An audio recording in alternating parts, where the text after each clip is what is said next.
The day my homeowners association fined me $12,000 for what they called unauthorized agricultural activity, I was standing knee-deep in a muddy drainage ditch trying to pull a calf out during a thunderstorm. That sounds made up, I know. But honestly, if you had seen my relationship with that HOA over the years, you'd probably agree it was the perfect metaphor for the whole mess. I remember rain running down the back of my neck, my boots stuck in the mud, when I noticed a bright orange envelope taped to the side of my equipment shed. At first, I figured it was another utility notice or maybe something from the county. Instead, it was a violation letter. $12,000. I actually laughed. Not because it was funny, but because for about 3 seconds, I genuinely believed it had to be a joke. According to the board of Maple Ridge Estates, my farm operations were negatively affecting community aesthetics and reducing residential enjoyment. Now here's the part that still makes me shake my head. My farm had been there since 1958. The subdivision had been there for 4 years. Somehow the thing that arrived second was complaining about the thing that arrived first. Funny how that works. My name is Caleb Turner. My grandfather bought our property outside Ashford County back when the land cost less than a used pickup truck. He raised cattle there. My father raised cattle there. And when Dad passed away 8 years ago, I stayed. Not because farming is easy. Lord knows it isn't. You work when everybody else sleeps. You pray for rain, then complain when it arrives at the wrong time. Half your equipment seems determined to die during harvest season. But after enough years, the land becomes part of you. You stop thinking about it as property. It feels more like family. For a long time, things between us and Maple Ridge stayed pretty peaceful. The residents liked taking pictures beside my fences every fall. Families brought their kids to watch the cattle. During Christmas season, people drove past the barns because they thought the old lights looked charming. I never minded. Truth is, I like seeing people enjoy the place. And whenever the neighborhood had problems, I usually helped. When heavy rain flooded their walking trail, I cleared the drainage channels. When snow blocked their entrance road one winter, I spent half a day with my tractor opening it up so emergency vehicles could get through. Never charged a dime. That was just what neighbors did where I came from. Then the board election happened, and everything changed. The new HOA president was a woman named Meredith Sloan. She moved down from Boston with her husband, bought one of the largest homes in the neighborhood, and immediately decided she was going to modernize community standards. That phrase became famous around here. Modernize community standards. Sounds harmless, doesn't it? Well, apparently it included sending complaint letters about tractor noise on a working farm. Then came complaints about livestock odors. Then equipment visibility. Then visual consistency. I still remember the afternoon she stopped me beside my fence while I was repairing a hay baler. She folded her arms and smiled, that tight little smile people use when they're trying very hard not to sound insulting. "Mr. Turner," she said, "have you considered screening some of your machinery from public view?" I looked around, and I looked back at her. With what? The community would appreciate a more attractive landscape. I stared at her for a second. Then I said, "Ma'am, it's a farm." She didn't laugh. And that's when I realized we were headed toward a collision neither one of us was going to avoid. What I didn't know yet was that a few weeks later, I'd discover something sitting near my north pasture that would change this fight completely. Because while Meredith was busy sending violation notices, her HOA had already made a mistake so expensive it was about to bring their entire little kingdom crashing down. At first, I didn't think much of it. The structure showed up sometime in early spring while I was busy preparing fields and dealing with the usual headaches that come with calving season. From a distance, it looked like a storage building, one of those prefab offices contractors use during construction projects. Nothing unusual about that. Then one morning, I was checking fence lines along the north pasture when I noticed a sign mounted beside the front door. Maple Ridge Estates Administration Office. I stopped walking, just stood there staring at it. Something felt wrong immediately. Not because of the building itself, because of where it was sitting. Now, most people don't understand how farmers learn their land. We don't just look at maps. We walk it. We work it. We spend years crossing the same boundaries until every tree, every creek bend, every corner post becomes part of memory. I knew that property line. My father knew that property line. My grandfather knew that property line, and unless my eyes had suddenly stopped working, that office was sitting where it absolutely should not have been. That evening, I pulled old survey documents out of a filing cabinet in my house. Then I checked county maps. Then I checked them again. The more I looked, the worse the feeling became. By sunrise the next morning, I was on the phone with my attorney. His name was Martin Hayes. Smart guy, calm guy, the kind of lawyer who never raised his voice because he never needed to. After I explained what I'd found, there was a long pause on the other end. Finally, he said, "Don't touch anything." Wasn't planning to. Good. Hire a surveyor. 2 days later, a licensed surveyor named Rick Dawson arrived with enough equipment to look like he was preparing a moon landing. GPS units, tripods, mapping equipment, Kontuplatz, the whole deal. For most of the afternoon, he worked quietly while I followed along, pretending not to be nervous. Around 4 o'clock, he walked back toward my truck, carrying a folder. I knew the answer before he spoke. His expression gave it away. You were right. I felt my stomach tighten. How bad? About 9 feet. 9. He nodded. Closer to 10 at one corner. I looked toward the office building. 9 feet doesn't sound like much until somebody puts an entire structure on it.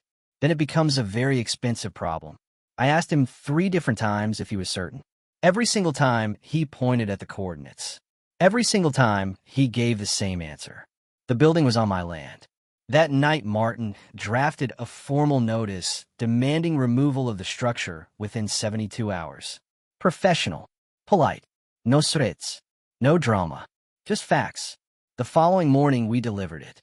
And that's when I got my first real glimpse into how deeply Meredith Sloan believed the rules only applied to other people.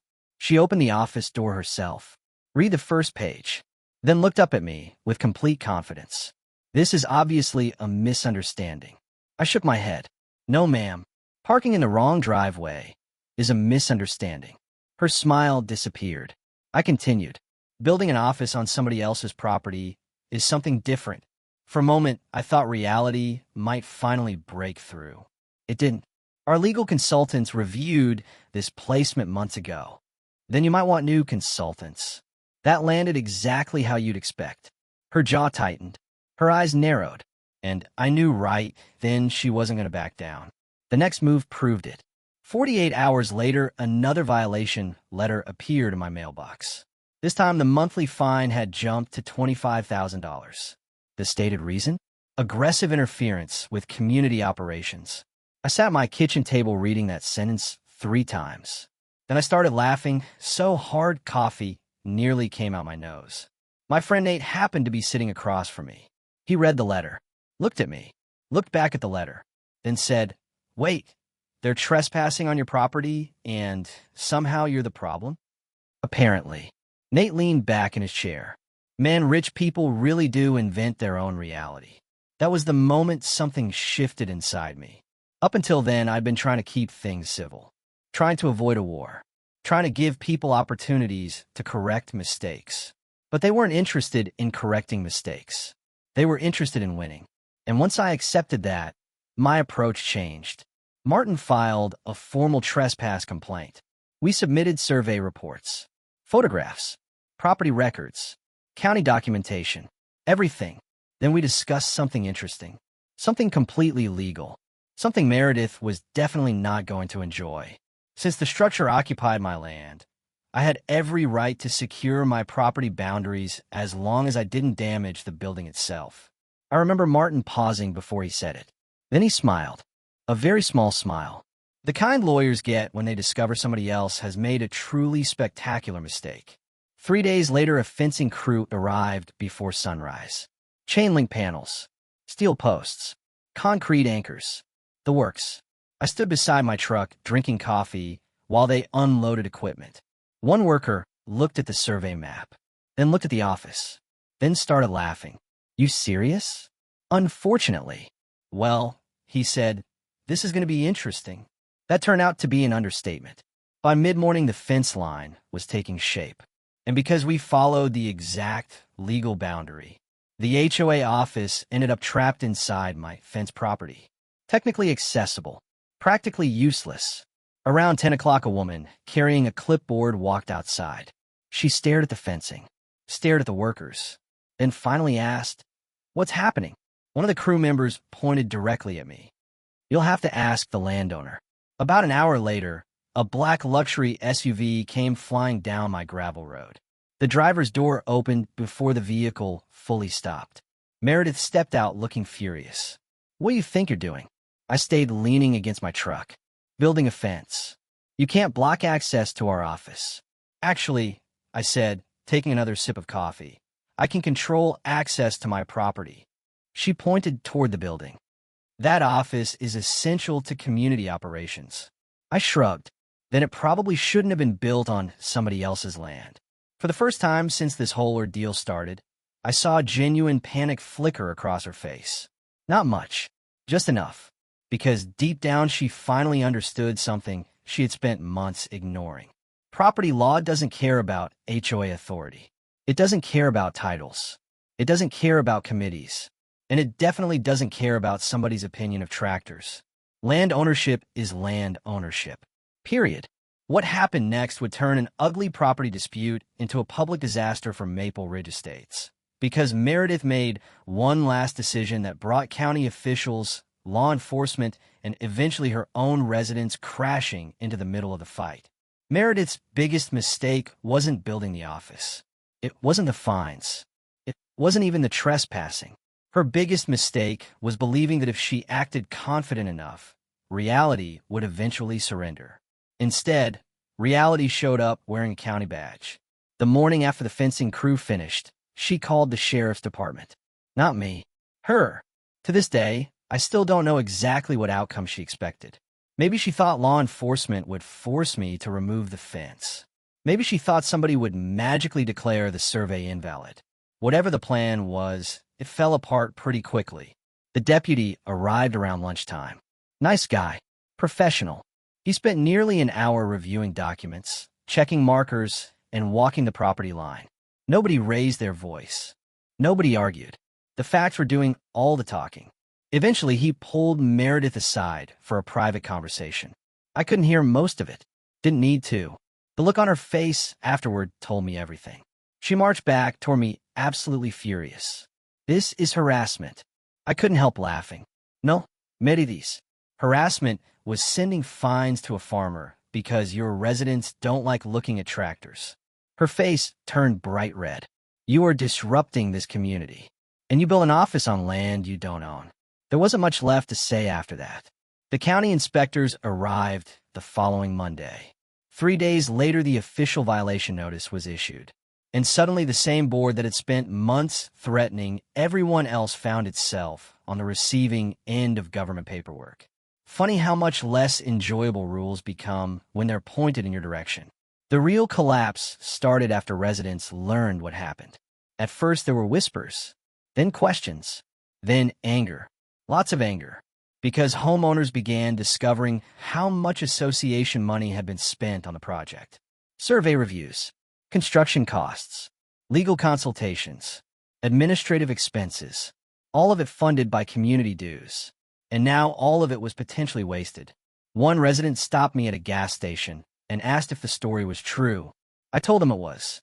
He just stared for a second. Then he said, "So we're paying for a building that doesn't legally belong to us?" Looks that way. The expression on his face suggested that conversation probably didn't improve Meredith's week. As more details surfaced, another rumor started circulating. Apparently, one of the original contractors had raised concerns during planning. Nothing formal, just a warning, a suggestion that they double-check the property line before finalizing placement. The rumor was that moving the office farther inside subdivision property would have forced changes to a decorative pond project near the entrance. A smaller pond, less landscaping, less visual impact. Whether every detail of that rumor was true, I honestly can't say. But I do know this. The office stayed exactly where it was. And eventually that decision became very expensive. The final removal order arrived on a Thursday morning. No epides, no dilas, no miraculous solutions. The structure had to go. I expected drama. I expected arguments. Maybe even protests. Instead, it was strangely quiet. almost peaceful. Demolition crews showed up shortly after noon. Excavators, utility trucks, county officials, workers carrying clipboards. To them, it wasn't some epic neighborhood battle. It was just another illegal structure scheduled for removal. Meanwhile, half the subdivision seemed to be watching from a distance while pretending not to watch. People stood on sidewalks, peeked through windows, parked golf carts along side streets. Human curiosity is a powerful thing, especially when authority figures fall off their pedestal. My buddy Nate pulled his truck beside mine during the demolition. "You enjoying this?" I thought about it, then shrugged. "A little." He laughed. "Fair answer." Piece by piece, the office came apart. Walls, roof, foundation. Years of arrogance reduced to construction debris. And the strangest thing? Meredith never appeared. Not once. I saw movement inside the temporary clubhouse where HOA operations had relocated. But she stayed hidden the entire afternoon. Honestly, I understood why. Losing a legal fight hurts. Losing one in public hurts a whole lot more. By sunset, the building was gone. Nothing remained except gravel, dirt, and tire tracks. The land looked almost exactly the way it had before. I walked out there alone after everyone left. No crowd, no cameras, no victory speech. Just me standing in the evening breeze looking across the pasture. And despite everything that happened, I didn't feel triumphant. Mostly I felt tired. Conflict has a way of draining people, even when they're right. I remember thinking about my father. He hated unnecessary arguments, but he believed deeply in boundaries. Years ago, he told me something that didn't make much sense at the time. If people get comfortable crossing small lines, eventually they stop seeing lines at all. Standing there that evening, I finally understood what he meant. A week later, Martin called while I was repairing irrigation equipment. "You sitting down?" "Not unless this pipe suddenly turns into a chair." He laughed. "Good. The HOA wants to settle." Apparently, their insurance company had become involved. Residents were angry. Legal costs were climbing. And the board suddenly discovered that endless conflict isn't nearly as fun when you're paying the bill. The proposal was straightforward. They would remove every violation, drop every fine, end all enforcement actions, and settle the dispute quietly. Martin asked what I wanted. Truthfully, I could have pushed harder. Some people encouraged me to. A few thought I should sue for every dollar possible. Maybe they were right. Maybe not. What I knew for certain was that I didn't want the next 3 years of my life consumed by courtrooms and depositions. So I made 3 demands. First, every fine permanently erased. Second, written acknowledgement of the exact legal property boundaries. Third, a formal apology. Martin started laughing. "You know that's going to hurt more than the money." That's kind of the point. 3 days later, they signed everything, including the apology. I still have a copy somewhere on my desk. Not because I enjoy humiliating people. I honestly don't. I keep it because it reminds me how quickly authority becomes dangerous when nobody challenges it. These days, things are quiet again. The cattle still wander through the north pasture. The fields still need planting every spring. And every now and then a new resident slows down near my fence line, probably trying to figure out whether the story they heard is actually true. Sometimes they wave. Sometimes they don't. Either way, life keeps moving. But I still think about something Nate said while we watched that office come down. He looked over and said, "You know, if they just left you alone, none of this would have happened." And maybe that's the lesson. Maybe the HOA got exactly what it deserved. Or maybe I pushed harder than I needed to. People around here still argue about that. So now I'm curious what you think. If you were in my position, would you have accepted the settlement? Or would you have taken them all the way to court? Did the HOA finally face the consequences of its own actions? Or did I go too far once I had the upper hand? Let me know down in the comments, because trust me, this debate has been going on around Ashford County ever since that office disappeared. And somehow nobody seems any closer to agreeing on the answer.